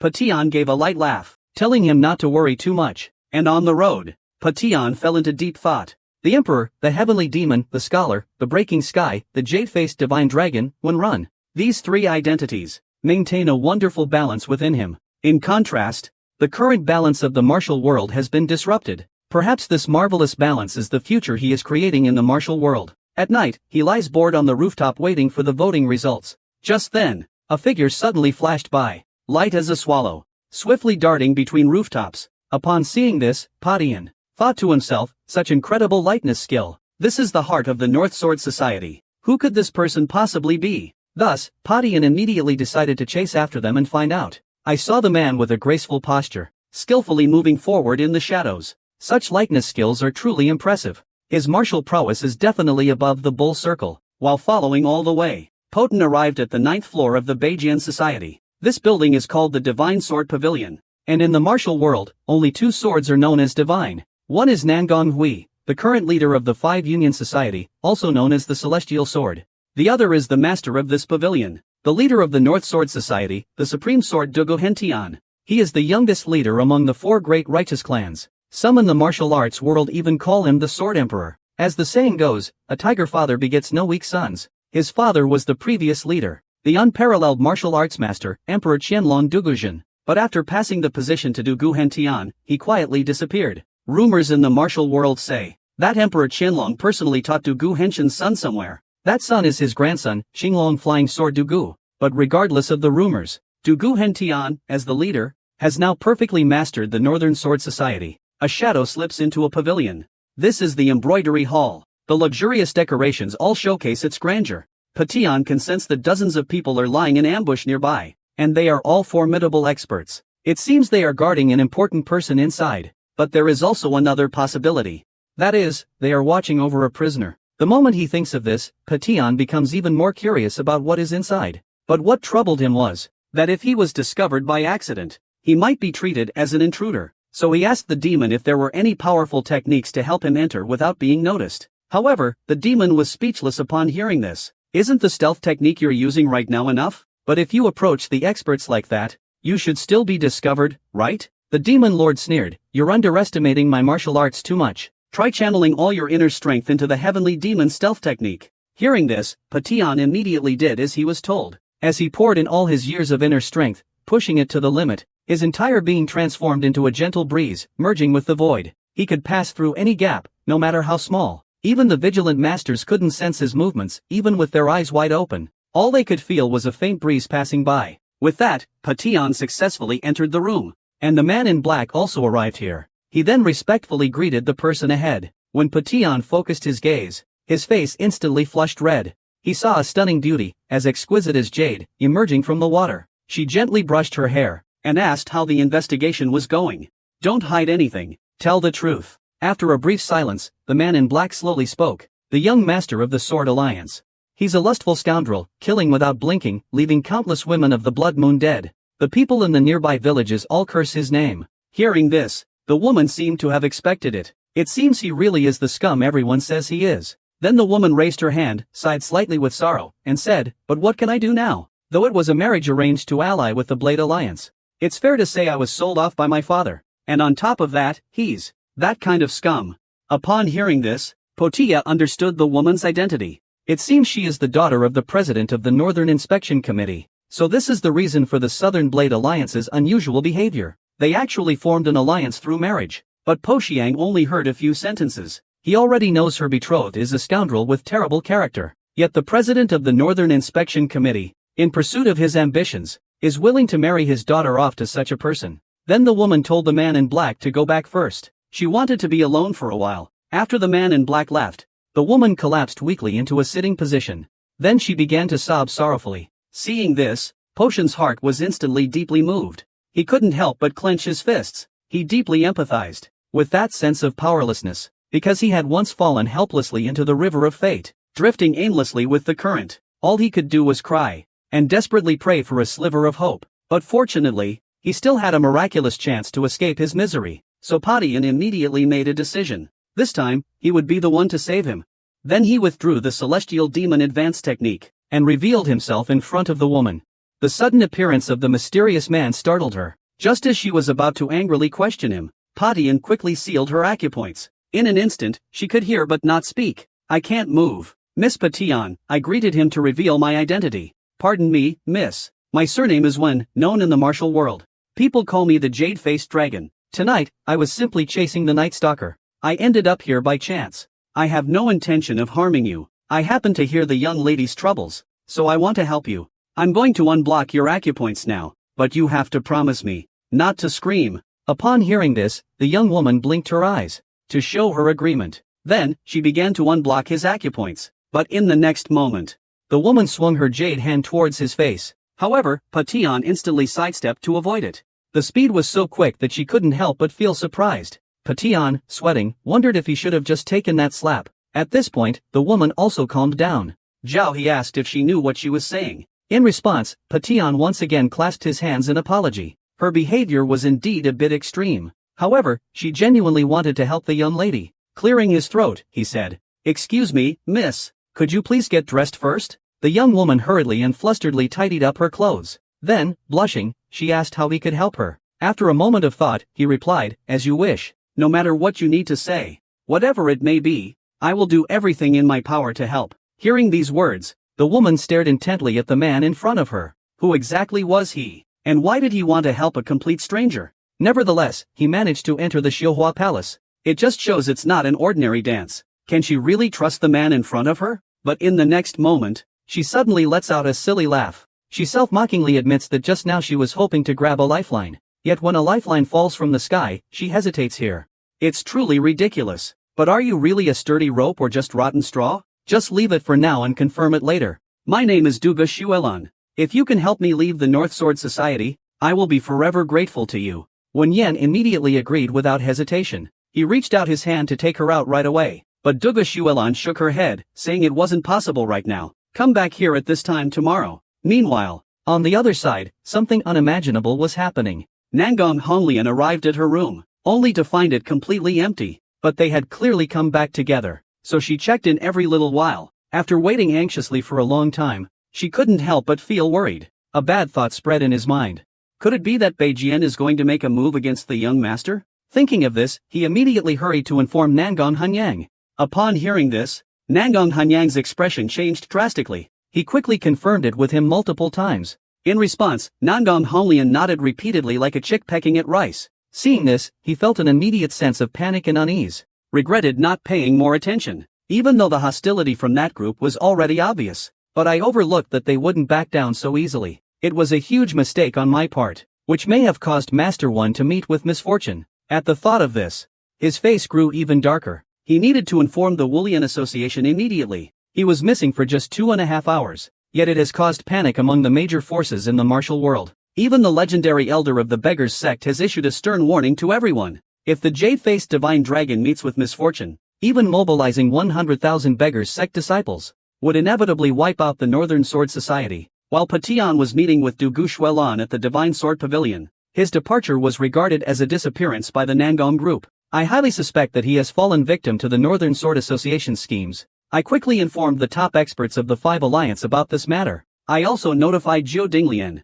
Upon hearing this, the master sneered and said, "I clearly warned them already. How dare they act so brazenly? Is that so? If that young man really received Master Huaning's teachings, the ordinary disciples of the Northern Sword Association shouldn't be his match. But if he's still missing to this day, that means the leader of the Beijian Society might have personally been involved in this." Meanwhile, on the Wulian side, Nangong Helian told Peng family head, Peng Huyu, that Patian had a conflict with the Beijian Society's disciplinary squad at an inn. Upon hearing this, Peng Huyu's expression instantly darkened. That being said, that young gentleman may have already been harmed by the Beijian Society. But just then, a furious voice came in. "What are you saying? What nonsense are you all talking about?" At the door stood an elderly man with a distinguished appearance, who was none other than Feng Qianhu, the former leader of the Beggars sect, who had met with Patian not long ago. At this moment, his menacing aura seemed to freeze the air around him. It was as heavy as a 1,000-pound boulder, making it hard for anyone to breathe. "Tell me clearly, what exactly happened?" Not long after, Dugo Hentian learned of the Beggar sect's supreme leader's arrival. This made his heart uneasy. Ever since his father went into seclusion, that old man has never shown up again. Why is he visiting suddenly now? There was no time for Du Hentian to ponder. His immediate priority was to rush and pay his respects. When he saw the usually calm and composed leader, he was surprised to see him acting so hastily. The others in the North Command were also shocked, and the strategist, Zhao Tianyi, gave the reason. The Grandmaster and the former leader, Emperor Qianlong, were close childhood friends. Moreover, even just by seniority, he is a highly respected elder in the martial arts world, so it's natural for the leader to be this anxious. Soon, Du Hentian hurried to the conference hall. He stated that he's doing everything he can to search for young Master Wen's whereabouts. He hopes that Elder Feng can remain calm. But at this moment, Feng Qianhu was as anxious as an ant on a hot pan. He shouted angrily, "Is Beijing as big as Kaifeng? 15,000 of you warriors can't even find one living person? Does that make any sense? If anything happens to that person, even if I have to mobilize 100,000 beggars from the beggar sect, I'll wipe out the entire Northern Supervisory Office." The menacing threats from Commander Feng made Du Hentian break out in a cold sweat. What is it with that guy surnamed One? What kind of background does it take for the beggar sect's Grand Elder to refer to him as that one? And Master Zhikong as well. He should know that I summoned that guy before. Given the current situation, he could easily suspect me. But why hasn't he said a word? Moreover, it's said that Guy received the inheritance of Chan Master Huineng. If that's the case, shouldn't Shaolin be even more anxious? They had previously made their opposition to the Demon Path Crusade clear. Maybe they're trying to use this chance as an excuse to stay out of it. Looks like I shouldn't underestimate Master Ji Kun. Meanwhile, the leader of the Southern Blade Alliance is utterly confused. He has no idea who this one person is. What kind of figure could have so many people going all out to find him? But on the side, Pang Huyo can't help but smirk at Du Hentian's embarrassment. It felt so good. He was so arrogant before. He really deserved it now. But his smug expression was caught by Feng Qianhu. She asked him why he was smirking. Is this something to be happy about? Is this how your father taught you? Feng Qianhu's three deathly questions made him stop laughing immediately. Cold sweat pouring, he kept apologizing. Meanwhile, Padian had just left Du Shuelan. He felt speechless at the thought of being told to return tomorrow. Could this be a trap? Seeing Padian like this, Tianma worriedly said, "He's not seriously going to listen to that girl's words, is he?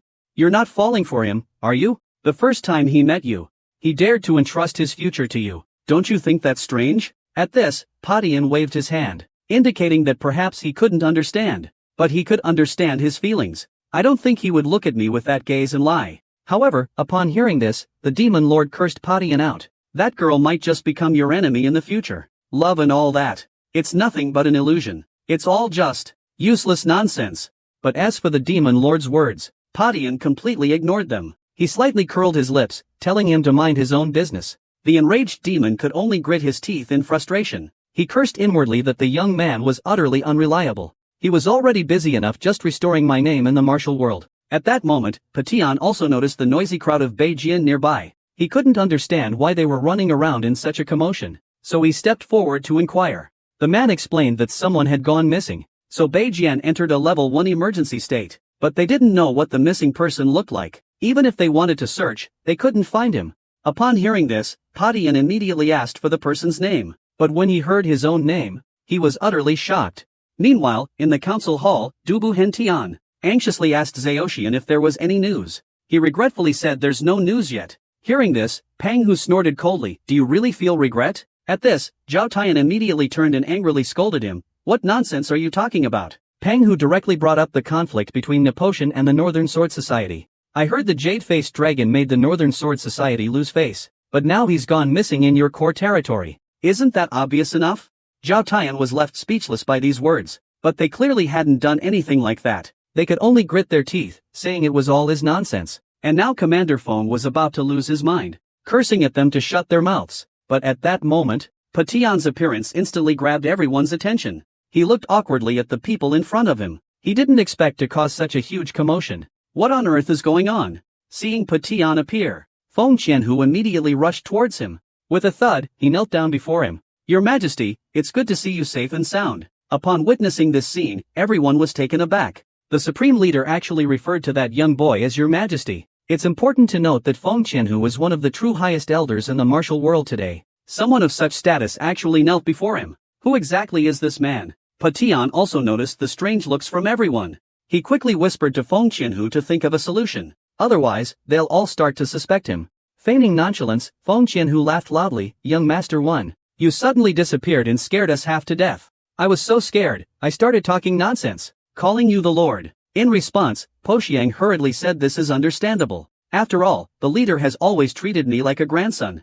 Yeah, I was really worried about you, you little rascal. Everyone was speechless, watching the two play off each other in their awkward act. Po Xiang then apologized to everyone. He regretted that his foolishness caused them so much unnecessary worry. Especially you, leader. I'm really sorry. At this moment, Du Guhentian finally felt a sense of relief. He asked if they could change places to continue talking.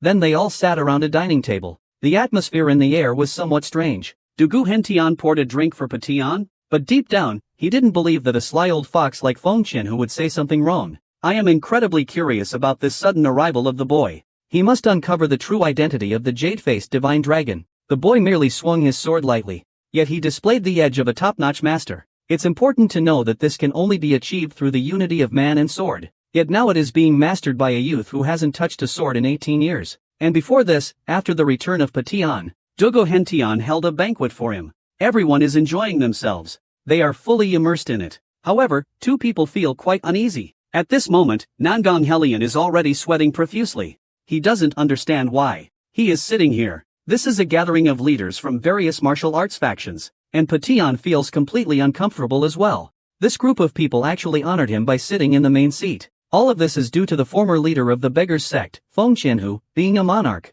Therefore, everyone's attention was naturally focused on Patian. However, he himself calmly ignored everyone's gaze. At that moment, Peng Hu asked about the Shaolin martial arts that Patian had once displayed. Upon hearing this, Nangong Helian immediately perked up. He was full of energy. He said it was an experience that left him in awe. He never dreamed he'd witness it with his own eyes. The legendary martial arts skills of Master Chan. Patian laughed it off, saying it was just good luck, and that it hadn't yet been certified by Master Zhikong. Feng Qianhu chuckled and said once you're certified, you'll be the highest-ranking person in Shaolin. Hearing this, Master Zhikong nodded in agreement. After all, Huaining, the sixth patriarch, is the founder of Shaolin. What sect wouldn't value seniority? As long as Patian passes the verification, his status in Shaolin would be equivalent to my own. Everyone was stunned in place. In this way, Patian would leap to become the highest-ranking person in the righteous martial arts world. This only deepened Du Guhentian's curiosity about Patian. Where exactly did such a figure come from? Although I heard he knows Shaolin martial arts, I never expected he had inherited the true teachings of Master Huaining. You must know, Shaolin is the spiritual pillar of the righteous martial world, so his connections in the martial arts world are beyond imagination. And the Beggars sect, led by the supreme leader, has the largest scale and intelligence network in all of the martial world. Therefore, if he wants to dominate the martial world, he must obtain their help. Thinking about this, Du Guhentian felt a wave of relief. Fortunately, he hadn't made a move against that guy. Otherwise, he would have brought trouble upon himself. So he began to think about how to please Patian. In order to maintain a good relationship between the northern establishment and the Beggars gang, this made him wish he had another daughter. As everyone harbored their own thoughts, the banquet continued. The leaders of the various factions firmly remembered the title Jade-Faced Divine Dragon. At the end of the banquet, there was a vote on the campaign against the demon path. It was originally thought that reaching a conclusion would be difficult. However, nearly 70% of the people supported the proposal from the Northern Sword Association. In the end, it could only conclude hastily, with the loss of opposing arguments. All the initiative fell into the hands of the Northern Sword Association. This established the first demon path campaign led by the righteous factions in thousands of years. This also led to the birth of the strongest martial alliance in the history of the martial world. The next day in the bamboo forest, unexpectedly, Patian asked the demon of heaven to teach him swordsmanship. Hearing this, the demon of heaven smiled confidently. The sword is the king of weapons. He would certainly teach him everything he knew. Then he had Patian try floating the sword in the air. Right after, he asked him to throw the sword. Throw it as far as he could. Hearing this, Patian moved his palm. He then suddenly hurled the long sword. However, at that moment, the Tian Mo immediately shouted for him to bring the sword back. This caught Patian off guard. He quickly used his inner strength to steady the long sword. The sword wobbled and spun as it flew back. Then it stabbed into a bamboo. This also drew the Tian Mo's ridicule. You know, the heaven demon sword can pierce through even iron. But now it can't even cut through bamboo, because his inner strength is insufficient. The sword flew 10 zhang away, and he couldn't control it. So this is also the limit of his inner strength. With this level of skill, it's at most called swordsmanship. Speaking, the heaven demon struck a masterly pose, stingily asking, "What do you think is the higher realm of the sword?" At this, Patian scratched his head. He admitted that he didn't quite understand. Tianma immediately explained. that the state of ascension refers to the fusion of innate true energy with the sword and the person. Only when they can freely fuse as one can they display the true art of sword mastery. But first, you must reach the state of the invisible sword. Then, Patian began practicing sword control. The sword in the air danced gracefully, as if it had come to life, carrying a sharp and chilling edge. It struck down with one slash. Seeing this, Patian smiled with satisfaction. He unleashed a sword chi in this state, but the sky demon was not pleased. With his current sword chi, he couldn't destroy the immensely powerful sword. He wants to expand the sword's reach to create a sword wind. So Poti immediately operated according to what the demon of heaven said. In the next moment, the sword energy roared like thunder, tearing through the sky. It seemed that nothing could stand in its way. Seeing this scene, the demon of heaven felt a sudden shock in his heart. Poti had actually unleashed the sword's edge in one go. This guy's growth rate is simply astonishing. A moment later, Pothia collapsed to the ground, panting heavily. He asked the celestial demon what realm it had reached back then. The celestial demon told him that it had at least surpassed the formless sword. Upon hearing this, Pothia suddenly sat up. At least surpassed the formless sword. In other words, is there an even higher level than this? Of course there is. That would be the natural sword, where part of nature is transformed into sword energy. You can imagine, when it's raining, turning the raindrops into sword energy. Even an army of 100,000 could be annihilated in an instant. Then what if the wind were transformed into sword energy? Or lightning striking down from the sky? Can a bloodline be blocked by a sword? When Yen Patian felt incredulous. Is this really something a human can do? But the sky demon confidently told him that it's definitely possible. However, the next stage. He told him now. He doesn't understand either. Patian found this utterly unbelievable. You mean to say, there's a realm beyond the invisible sword and the natural sword? To this, Tianma gave the answer. That is the cosmic sword. That realm truly exists. But it's not something he needs to worry about right now. When he slowly becomes stronger, he will attract their attention. Patian asked. By they, do you mean martial artists? To this, Tianma let out an evil laugh. Of course not martial artists. He is the renowned Dugu sword god. Yet he shows great favor to this young man who has just entered the martial world. He even wanted to marry off his daughter. Little did he know that the graceful young man before him was actually the demon god Potion, who slaughtered 3,000 members of the Northern Sword Society. Just as the heaven demon revealed the heavenly gate of Tianwei to Potion, he chimed in as well. So, benefactor, are you speaking of him? Though this old monk has never seen him. I have heard Master Bodhidharma mention him in passing. The demon let out a low grunt. It seems that the guy called Dharma has also reached the realm of nature. He then loudly warned Patian. From this moment on, forget all the chaotic martial arts he knows. As long as he continues to refine his swordsmanship, there will come a day of understanding. After all, the essence of martial arts is interconnected. The scene shifts. Back to the Sword God Pavilion. Patian never expected that Dugu Hentian would invite him to lunch alone. Although he had already guessed that he would attract everyone's attention because of Feng Gai and Master Ji Kong. But he didn't expect Dugu Hentian to be so blatant about it. With this thought, Patian smiled faintly. This was a good opportunity to test the leader of the Northern Sword Association. After a moment, Patian arrived at the inner court of the Divine Sword Pavilion. After exchanging pleasantries and greetings, he looked around. Jokingly, he said, this place is really grand. I almost want to live here forever. Upon hearing this, Dugi Henshin's eyes narrowed. He stared intently at Patian. Since he couldn't get rid of Patian, then we must find a way to make him one of us. Right away, ha. With a laugh, he said, if the great hero really wants to stay with the Northern Sword Society, I can absolutely build you a new Divine Sword Pavilion. Hearing this, Patian's lips curled into an amused smile, planning to test Dugu Hentian. So he exclaimed, Aya. Ha said, why make it so complicated? Just clear this place out for me, and it'll be fine. As soon as he said this, Dugu Hentian felt a jolt in his heart. His brows furrowed, and he squinted at Patian. But he quickly returned to his composure, and grinned. He said it was pretty good. However, he was already cursing inside. What a sly guy. He actually wants my Divine Sword Pavilion. Seeing that Dugu Hentian agreed, Poti also let out a big laugh. He claimed he was just joking. But inside, he looked down on his treachery. To say such hypocritical words without batting an eye. Before long, the dishes for lunch were brought out. Exquisite and rare delicacies quickly filled the entire table. Even Patian, who had once been emperor, was momentarily stunned, because many of the dishes were ones he had never seen before. And to think he used to enjoy 3 imperial meals a day. Yet he couldn't recognize what ingredients were used in these dishes.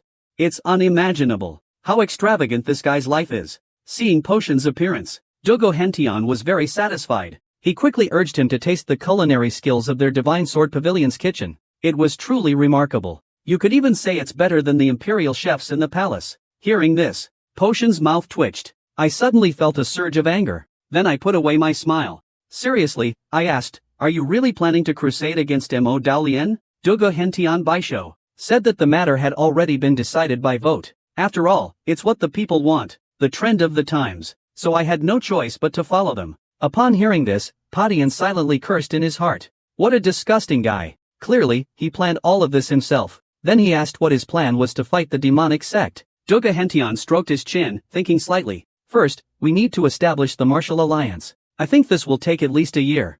Because the demonic sect has secret bases everywhere, it might take even more time to completely eradicate it. At this moment, Patian raised a sharp question. If the Devil's Lotus is completely removed, will the martial alliance disband? Dugu Hentian immediately realized that Patian was testing him. After a moment of contemplation, he replied, that will have to be decided at that time. However, I do hope to transform the martial alliance into a permanent institution. For the peace of the martial world. This is the best choice, but in Patian's eyes, he's just doing this to fill his own pockets. At this moment, he asked if there could be other variables. Upon hearing this, Duga Hentian admitted there was indeed one. That is, the martial arts of the demon sect have resurfaced. Hearing this, Tianma and Patian were instantly shocked, their mouths wide open. Duga Hentian continued, to be precise, someone claiming to be the demon scholar has appeared. It's said that this person's martial arts are exactly like those of the former heavenly demon sect. Upon hearing this, Patian broke into a cold sweat. So they were talking about him. At this moment, Dugu Hentian revealed his true purpose. He straightened up and asked, I wonder if the great hero would be willing to join me in standing up for justice in the martial world. The soon-to-be-established martial alliance urgently needs talents like you, great hero. As long as you're willing, I can give you a position just under one person but above all others. Hearing this, Patian's eyes flashed. Looks like this guy already sees himself as the leader of the martial alliance. Now he wants me to work under him? He immediately pretended to be flattered and said, you think so highly of me. It really makes me uneasy. Please give me some time to think about it. Seeing this, Dugu Hentian frowned. You've said it yourself. He still isn't willing. Since that's the case, he can only find another way. So he said let's just leave it at that for now. But the hero must know that I have a high regard for you. Then he snapped his fingers. A figure slowly approached. I, Lanner, greet my father. Upon seeing this, Potion was somewhat confused. What kind of trick is this guy up to again? Duga Hentian glanced over and scolded, why are you still standing there? Quickly greet the guest. Following the order, Dugu Shuelan turned to look at Patian in front of her. She immediately recognized him as the man who broke into her boudoir last night, but she didn't show it. She bowed and greeted him. I have met you, my lord. At this moment, Patian also saw that this old man was trying to use a beauty trap. So he decided to play along with the plan. He put on a look of great interest. Bowing, he said, hello, miss. My surname is One. In the martial world, I am known as the Jade-Faced Dragon. Meeting you today, miss, is truly my great fortune. It feels like destiny. Patian's performance immediately caught Dugu Hentian's eye. A sly smile crept across his lips. He happily asked Patian what he thought of the young lady. I think her beauty truly complements your youthful success. Upon hearing this, Patian felt disdain in his heart. What an annoying person. How many people does he intend to deceive with his daughter's marriage? But on the surface, he still pretended to be shy. He said he had seen many beauties in the Jianghu, but it is indeed the first time I've seen such a stunning beauty like Miss Shuelan. Patian offered his praise without any reservation. A blush appeared on Duga Shuelan's face. Then, a voice transmission quietly reached her ears. Miss, you haven't forgotten about tonight's matter, have you? At that moment, Duga Hentian continued, this child is in the prime of her youth. It's time to find a good family for her to marry into. But we can't make the decision carelessly. If it were someone like Hero 1, that would be different. Patian immediately understood the hidden implication in Dugu Hentian's words, so he pretended to take the bait. He clasped his fists and said, since you were looking out for me so much, whatever you ask, no matter what it is, I will not refuse. Seeing this, Dugu Hentian was overjoyed. Finally took the bait. Looks like you can't resist the charms either. Then Patian said he had to take his leave. Someone is still waiting for him. He meaningfully said to Dugu Shuelan, see you next time. After Patian left, Dugu Shuelan asked who Patian was, but Dugu Hentian told her not to worry about it. She just needs to stay at home and wait to get married. Next spring, I'll marry you off then. Hearing this, Dugu Shuelan was full of anxiety. She asked, who am I marrying? Is it the man from earlier? Dugu Hentian impatiently shouted, didn't I already tell you? You have to marry the young master of the Blade Alliance. Just do as I say. Upon hearing this, Dugu Shuelan could only lower her head helplessly. Time moved to the deep night at Xiuhua Palace. Patian quietly approached Dugu Shuelan's residence. A smirk appeared on his face. "I'll make you suffer a bit then, old fool." A man merely gestures with his hands and feet. The ring unexpectedly unleashed the long-lost art of disguise. In the blink of an eye, it transformed a stunning beauty into an ordinary maid. After Patian arrived at the embroidery palace, the maid Donggu Shuelan was also prepared. But the maid beside her had a hint of worry. Can they really trust that guy with the surname one? What if the young lady goes missing? The guild master will surely be in Kaifeng's jurisdiction. Tianluodi Wang Wenyan, De Guxulan told him not to worry about her. She has a feeling that everything will go very smoothly, but Patian has already taken note of their entire conversation. Seeing this, Tianma couldn't help but sarcastically comment that this woman has already told our plan to that night walker. I advise you to run before things get out of hand. But Patian rejected her without even thinking. A gentleman's word cannot be taken back even by 4 horses. After waiting for a long time with no sign of Patian, the maid began to suspect he might be too afraid to come. But just as she finished speaking, Patian suddenly appeared behind her. "Did you think I was you?" The sudden appearance of Patian startled the maid.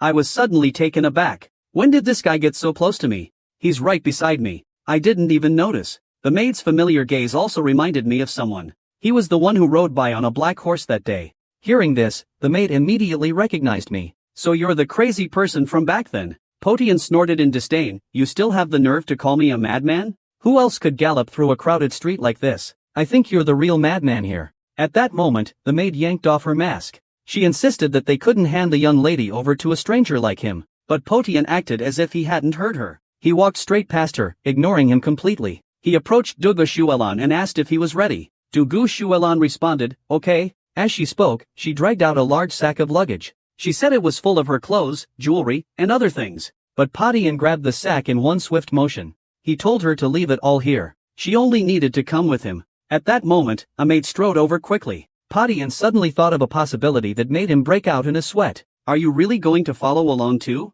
The maid, after putting her mask back on, replied, "Of course. I want to go too." Patian once again confirmed with Dugu Shuelan. "Miss, are you really bringing him along?" "Yes, Wanches is the person closest to me. Isn't that okay?" Patian turned to Wanches and said, "It's not that it's impossible. It's just that I won't bother looking after you. Just don't get in my way when the time comes." Huan Sha coldly huffed, "I can take care of myself. You just need to keep your promise." Huan Sha had already recognized Patian's strength in her heart. The fact that he could silently approach her from behind showed he was indeed a master. "He's just so annoying." Then he asked Patian what his plan was. "He's not planning to just go out like that, is he?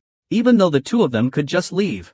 The lady doesn't know martial arts." But Patian didn't mind. He said he could just carry her out. Upon hearing this, Huan Sha silently said, "Even if you are very strong, holding onto the young lady won't help you shake off those hiding in Xiuhua Hall. You can't possibly not understand this, right?" Huan Sha's words made Patian feel that there was indeed some truth to it. He then waved for Dugu Shuelan to come over. Next, he cupped her face in his hands and examined her closely. This direct gaze caused a flush of crimson to rise on Dugu Shuelan's face. Patian asked about Tian Mo. The demon said, "Of course, but it will only last for a quarter of an hour." Upon getting the answer, Patian smiled slightly. This amount of time was already enough for him. He then told them to carefully remember what he was about to say. "I'm going to replace Mrs. Face with someone else's. Once the face swap is successful, you two will calmly walk out. As long as you leave the area around Xiuhua Palace where there are ambushes, I'll immediately carry the young lady and run." Even though Xiuhua Palace is heavily guarded, other places aren't as strict.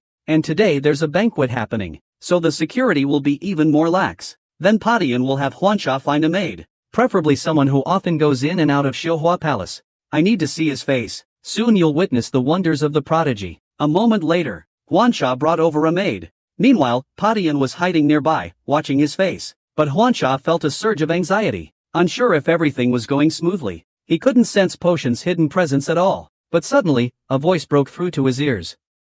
"I've made arrangements. He can go back now." Upon hearing this, Huansha immediately sent the maid away. "You can go back and continue sleeping now." A moment later, Potion and Dugu Shuelan sat facing each other. He could see a surge of red energy rising in his palm. Then he struck it toward Dugu Shuelan's head. In the next moment, the palm fell swiftly like the wind. As the tip of the hand brushed the final stroke, Dugu Shuelan had perfectly transformed into the appearance of the maid from earlier. Immediately, Patian hurriedly urged Huansha, Hurry and take Miss to change her clothes and hairstyle before going out.